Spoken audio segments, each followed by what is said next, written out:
Morning, everyone. So, I'm leading with my Twitter acclaim here, and you can't do a thing about it. So cool. We're going to start with a few questions this morning. And my first question is, can anyone tell me what the number 4 fear is in the world? Any guesses? Shout it out. I know I'm not supposed to. Spiders, phobia, sticks. The number 4 fear, and granted the surveys kind of change a little bit, but very often is listed as death. Death. Does anyone know what the number 1 fear in the world is? That's like a no-brainer for everybody here, right? Public speaking. Does it bother anybody here that people are more afraid of speaking than dying? I'm just wondering. There's a little known number 1.1 fear. Does anyone know what that one is? Speaking at TEDx. That's actually 0.1 for certain people. Now, the number 1.1 fear, we're going to move through this morning.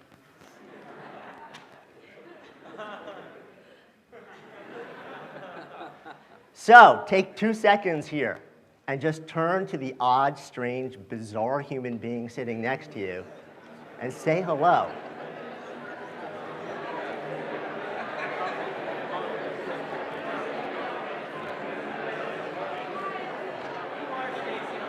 Okay, don't get too friendly. No chest bumping in the aisles. Calm down. Guys, I have 18 minutes. Okay. So I'm going to move on now. And I want to take you back to a time in my life about 9 years ago. The year was 2001, and it was a pivotal year for me for a number of reasons. The biggest of which is that's the year that I became a dad. And that was the most magical and still the most magical thing in my world. It's also the year I did something a little bit odd. I signed a lease on a 6-year lease on a floor in a building in the city that I lived in with the goal of opening what I hope to be the premier yoga center. Which if I was a guy who came out of the yoga world, maybe that wouldn't be so odd, but I was a guy who not too long before was a venture capital lawyer in a large firm. So according to pretty much everybody around me, I had no experience, no reputation, no investors, no clients, and no damn business doing this with a 3-month-old baby and a family and a home in tow. Do you think that made me a little bit fearful? Just the slightest bit anxious? The city, by the way, and this is the support that I got by those closest to me. And by the way, the night that I signed that lease, I have to tell you, for some odd reason, I slept like a baby that night. It was really great. So I go to bed that night, a little bit freaked out about what I was doing. Was it the right call? This is my dream. This is the thing that I think is going to make me come alive. Nervous, anxious, can I handle this? The city was New York. The date that I signed the lease,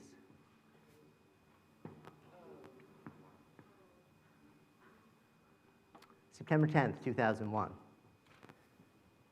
When I woke the next morning, my city was literally in flames. And I was a longtime New Yorker. And what you hear in my voice now talking about this isn't well, yeah, it's nerves about talking here, but that's not what really you're hearing. What you're hearing is, for those of us that were in the city that day, as far from that date as we remove ourselves, it's still right there. It's still right there. And the first thing that happens that morning is my thoughts started flitting between 2 warring things. One was, who did I know? Because everybody knew somebody if we were in the city. Who did I know? Did I know somebody that was in the towers that day? And then the other thing that was bouncing between was, what am I doing? Am I seriously going to launch a business into this abyss of pain and mourning and sadness? And remind yourselves also that at that moment, we didn't know if this was the first of many or if this was it. And as the day progressed, and I was talking to my wife, we started to realize we did, in fact, know somebody who was working on the 108th floor of one of the towers. A father, a friend of ours who was a married father, the 2.5-year-old and a 9-month-old son. And they had actually just finished with their dream home a few months earlier out in the suburbs. So we piled my daughter into the car, drove up there to their house where there was a vigil going on, hoping for some word that sadly would never come. And as the day progressed, and as people made their way home, it ended up being just our friend, the wife, and my wife and me, and my daughter who was sleeping, the two kids, and the two moms went up and put the 9-month-old to sleep. And they asked me if I would go and read the 2.5-year-old a story. And I remember, it's like it was, I'm there today. I remember walking up the steps, you know, not knowing what to expect, opening his door and seeing him just sitting there. Little flannel PJs, half tucked, his favorite book on his lap. And wondering, who are you? You know, what are you doing here? Knowing that I was a guy who had to now try and just, in some way, make him feel okay. And I sat down and I read the story to him. And slowly he lay back and he fell asleep. And in that moment, as I was sitting there, something in me changed. Something in me changed. There was a realization that this is it. My friend did not go to work that morning expecting never to come home, but it happened. This is our bite at the apple. And as I look back on that moment, there's something that Steve Jobs said a number of years later, in his 2005 commencement speech at Stanford, where he said, remembering that you're going to die is the best way I know to avoid the trap of thinking you have something to lose. You're already naked. There is no reason not to follow your heart.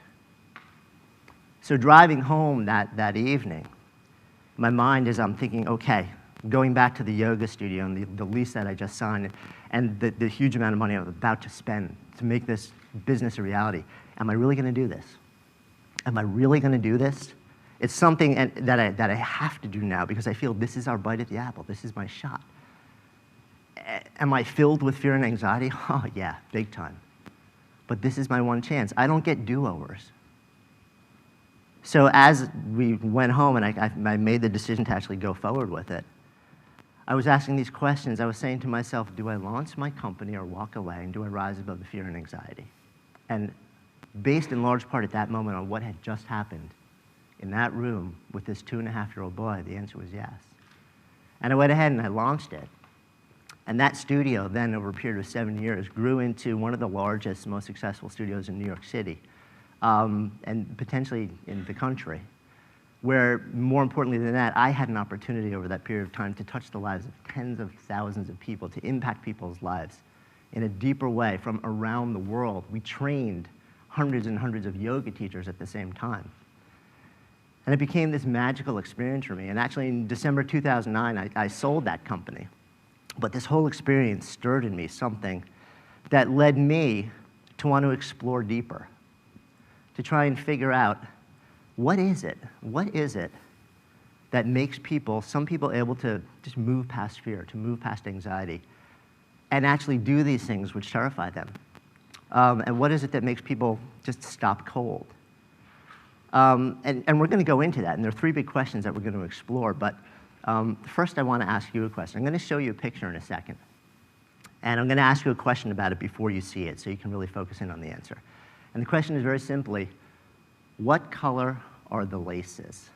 What color are the laces? Okay, can anybody tell me what color the laces were? White? Does everyone agree the laces were white? No polka dots? No pink? No, nothing? Good. So pretty much 400-something people in the room here said, okay, 1 second, white laces. But I have a second question. What about the girl? What color dress was she wearing?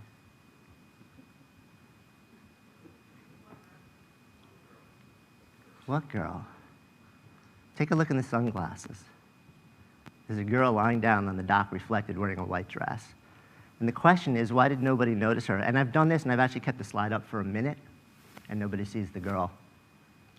Why doesn't anyone see her? It's because nobody told you to look for her. Nobody told you to look for her. And what I started to realize in my exploration about fear is that very often it starts with the questions that we ask and the things that we observe.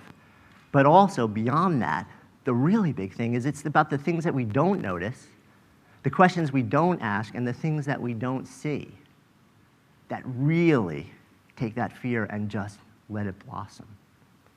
So I'm asked a lot, and I've written about, how do you handle fear? You seem to be somebody who's moved through it, who's launched a number of businesses, who's changed careers, made huge changes in lives. How do you handle it? And my answer is always a question back, which is fear of what? And the 3 big fears. that always come up are fear of failure, fear of judgment, and oddly enough, fear of success. There's a real fear of success. It freaks people out. Anyone ever have, think of a business for a second and say, but if this scales too quickly, I'll never be able to handle the demand and it'll shut me down, it'll destroy my life?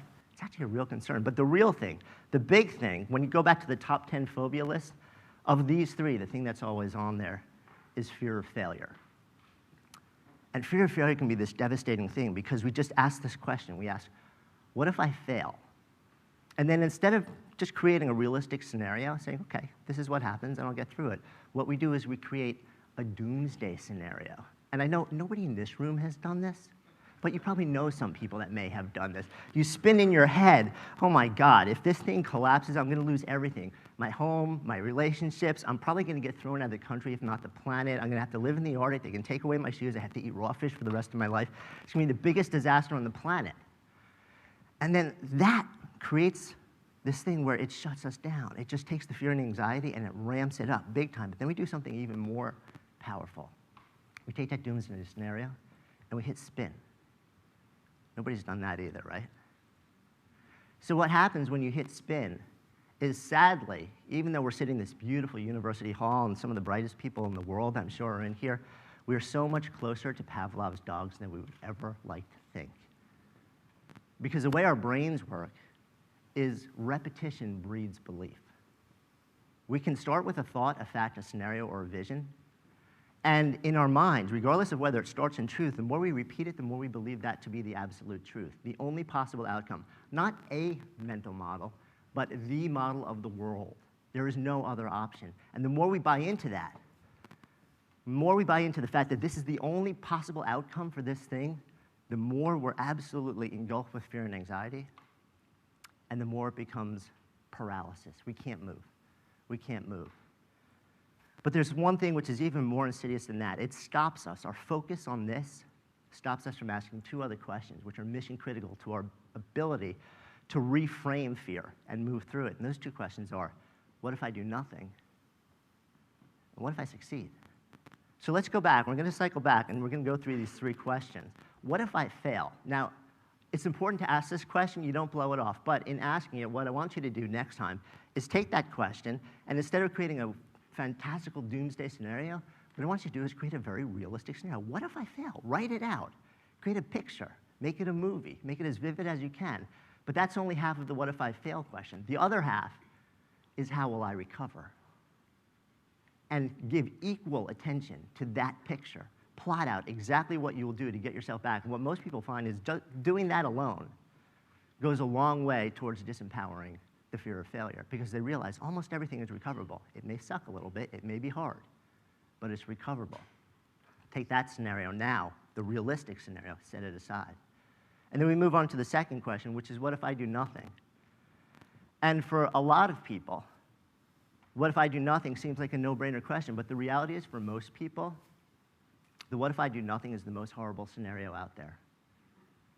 Because if there's an opportunity, if there's something you're not doing now that would make you come alive because you're being paralyzed by fear and anxiety, if those opportunities present themselves over and over and over during the course of your life, 5, 10, 20, 30 years from now, and you keep backing away and doing nothing, do you think that you just keep going sideways in life and you'll just kind of hum along?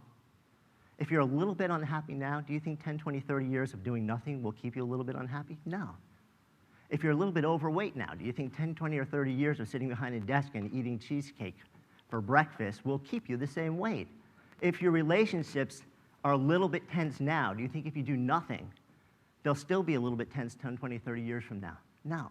There is no sideways in life. Simple fact is life applies friction. There is no sideways. There's up or down, and life conspires organically to slowly grind us to a halt. It's not a bad thing or a good thing. It's just a thing. Part of our job is to apply lubrication and energy to change the trajectory and go up. There is no sideways. So when you answer the do nothing scenario, you create a very realistic picture of what will my life look like if I do nothing. And what most people find is when you track that out 5, 10, 15, 20 years, that is the far more terrifying scenario than failure and recovery. Create that scenario in your head, set it next to the failure and recovery. And now we get to move to the third one. The third one, and this is where we have fun, because so far we've been talking about reframing and disempowering fear and anxiety, but now we talk about hope. Now we move to the other side of the equation. Where am I going? And we ask the final question, what if I succeed? What if I succeed? Right now, I have another question for you. Who in this room is sitting here? Who in this room is sitting here not doing something that they believe in their heart has the opportunity to make them come alive? Maybe it's introducing yourselves to somebody you would like to connect with. Maybe it's starting a company. Maybe it's starting a project, whatever it is. Who is not doing that thing? Who would do it if you were 100% certain you would not fail? A couple of hands. So we've got like 50% hands up and 50% who are in denial, which is okay. So the fact is, what I want you to do now is if you have that thing in your mind, what is that thing with the opportunity to make you come alive that you're not doing because you don't have that certainty quite now and you're freaked out about failing? Close your eyes, and I want you to place yourself 5 years out in the future now, and I want you to paint a picture as if you've already done it. You are there. That fantasy scenario is done. The thing that you thought you couldn't do and you were freaked out about trying, it's done. You're there. You've achieved it beyond your wildest imagination. What does that look like?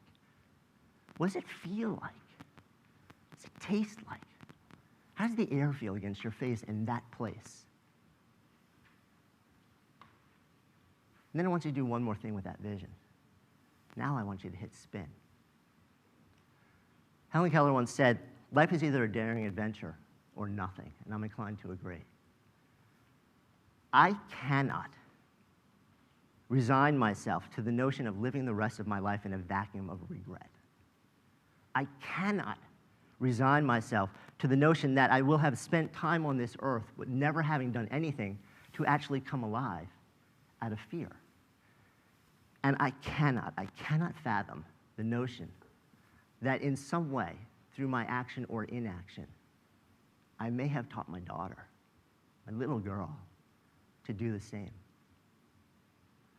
So as you move forward from this morning, the challenge I issue to you is take that thing that we just put into your mind, that you've been putting off because you're afraid of failing.